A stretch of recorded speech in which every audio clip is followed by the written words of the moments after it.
So this poem is, almost 450 years old, but the struggle at its core, it feels so incredibly modern. It's this fight to make something beautiful last forever.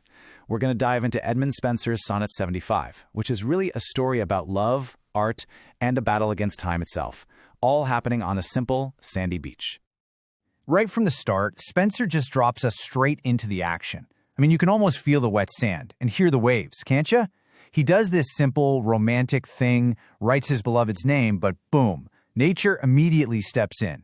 The whole conflict is set up in just 2 lines, a human's desire versus the raw power of the natural world. So, who are the players here? Well, we have the poet, Edmund Spenser, who is one of the greatest writers of his time, and then there's the object of his affection, his beloved Elizabeth. And the gesture? It's just pure romance, an attempt to leave a mark, a declaration of love for the whole world and the ocean to see.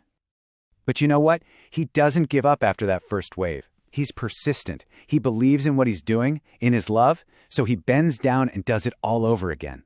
This isn't just some fleeting thought. This is a real, determined effort to make this moment and her name stick. Now, here's the thing. In this poem, the ocean isn't just some pretty backdrop. No, it's an active character. You could almost say it's the antagonist, this unstoppable, indifferent force that's constantly pushing back against the poet's romantic, but let's face it, pretty temporary gesture. And what's so brilliant here is the language Spenser picks. He writes her name again, but the tide doesn't just wash it away. He says it made my pains his prey. The tide is a predator, and his efforts, his pains, are the victim. It just perfectly captures how futile his physical struggle is against the relentless power of nature.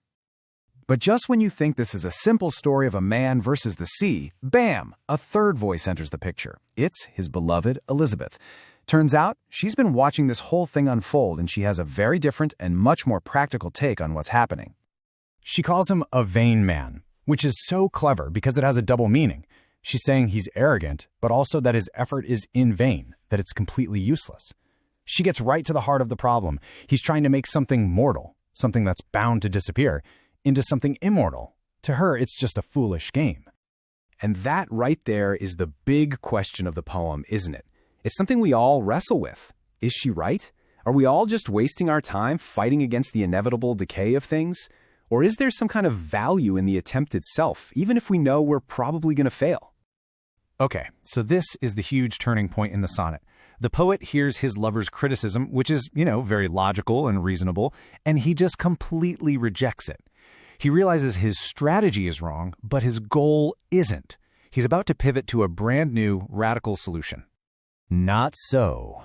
Just 2 little words, but they change absolutely everything. It's such a powerful, confident comeback. He's telling her, and telling us, that she's got it all wrong. He has a secret weapon up his sleeve, a tool that can actually win where his hand in the sand has failed. And this is his secret weapon, the whole idea of the immortality of poetry. You see, for poets like Spenser, this wasn't just some cute idea. It was a core belief. They truly thought a well-crafted poem was like a time capsule, a vessel that could carry a name, a memory, or an idea through the centuries, long after everyone involved had turned to dust. So here's the new plan. It's brilliant. He's going to stop messing around with the temporary, shifting sand, and instead he's going to write her name in the heavens. And the heavens, in this case, are a metaphor for his poem. He's going to immortalize her name and their love in his verse, literally lifting it off the earth and placing it among the eternal stars. All right, so this brings us to the grand finale of the poem. This is his big, triumphant declaration where he lays out exactly how his art isn't just going to outlast the waves, but it's going to conquer even death itself. And this line right here is the whole key. He says his verse will eternalize her rare virtues. That word, eternalize. I mean, that's everything. He's not just remembering her, he is actively making her eternal. He's building a permanent monument to her, but one made of words, not stone or sand. And this is the final checkmate. He says that even when death conquers everything else in the entire world, their love will live on inside this poem, and it will be renewed every time someone in the future, someone like you and me, reads these words.